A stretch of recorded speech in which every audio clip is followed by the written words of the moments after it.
आगे अंजलिया वहाँ से हट तो। कहे के चाची की होलो बियाह में नहीं देखिए। आगे उ कैमरा वाला खाली तोरे फोटो खींच रहा हो, उ निर्बंसा के और कोई जना ये नहीं रहा है। आगे चाची तो चुप रहा, हम एकरा भी बताओ ही। एक कैमरा वाला कैमरा छीनवाना है क्या जी? ऐसे काहे बोलते हैं, क्या गलती हम किए? आपको और कोई नहीं जना रहा है, खाली हमरे फोटो खींच रहे हैं। अरे बाप रे बाप, इतना हाई लेवल के कॉन्फिडेंस। हम सबका फोटो खींच रहे हैं, पता नहीं आपको ऐसा क्यों लग रहा है कि हम सिर्फ आपका खींच रहे हैं। आप विश्व सुंदरी हैं क्या? हाँ तो हम विश्व सुंदरी है ये हैं। हाँ तो उजाला करा लो एकदम मुँह पर। झोली में कौची को है, सराय पर डेरा है। जितना कह रहे उतना सुनो। सुनाओ जी, की सुने बताबो।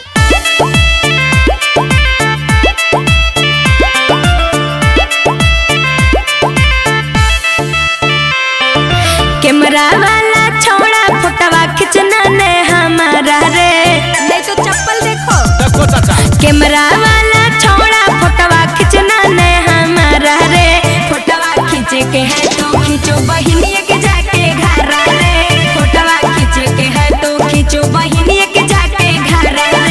देखो चाचा कैसे तबाह कर रहा ले, फोटो खींचे से मना करो, बताओ। आओ तो डरो ही का लो, हम यो ने जो तो देख लेबे, जब जरा मन को खींच। कैमरा वाला हम है, फोटवा खींचना काम हमारा है। आगे आगे ये बुढ़वा कौन है?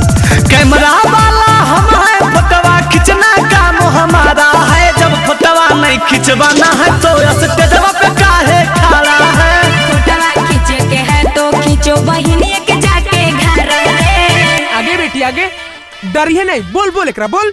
बहुत कैमरा वाला बन रहे हो, निकाल दे तुम्हारा कैमरा वाला है।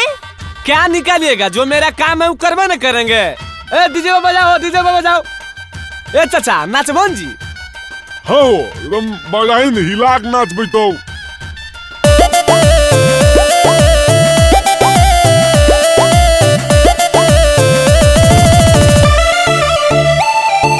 डीजे वाला छोड़ा गंदा गाना ने बजाना रे। डीजे वाला छोड़ा गंदा गाना ने बजाना रे। गाना जब बजाना तो बहिनिए के नचाना रे। गाना जब बजाना तो बहिनिए को नचाना रे।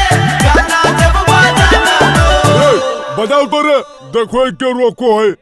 ए ज्यादा बोलिएगा बूढ़ा। डीजे वाला हम है, गाना बजाना काम हमारा है। डीजे वाला हम है, गाना बजाना काम हमारा है। जब नाचे के नहीं मन है तो स्टेज पे काहे खड़ा है। नाचे के नहीं मन है तो स्टेज पे काहे खड़ा है। नाचे के नहीं मन है तो।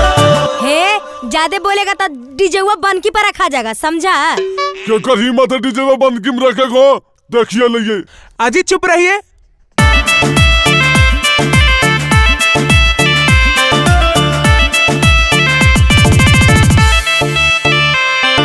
जितना है कुंवारा छोड़ा मड़वा पे नहीं आना रे। जितना है कुंवारा छोड़ा मड़वा पे नहीं आना रे। कनखी नहीं चलाना अपन बहिनिए के पटाना रे। कनखी नहीं चलाना अपन बहिनिए के पटाना रे। कनखी नहीं चलाना अपन बहिनिए के पटाना रे। काहे कुमरकन लड़कावन पसंद नहीं है को की? ए चाचा जाओ, तू ही जाओ। हे ज्यादा बोलेगा। कुआरा है बेचारा, लाइन मारना काम हमारा है। कुआरा है बेचारा, लाइन मारना काम हमारा है। जब पटे के नहीं है मान तो आगे में काहे खड़ा है। पटे के नहीं है मान तो आगे में काहे खड़ा है।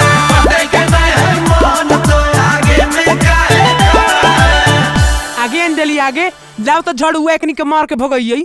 कखने से हमारे बेटिया के बोल रही अलबल। अरे संभिनी जी सबके भगैबो हम रहबन जी। हाँ तो तू की अफसर हो बूढ़ा। बहन के माहौल गरम हो, चल सब मिलके।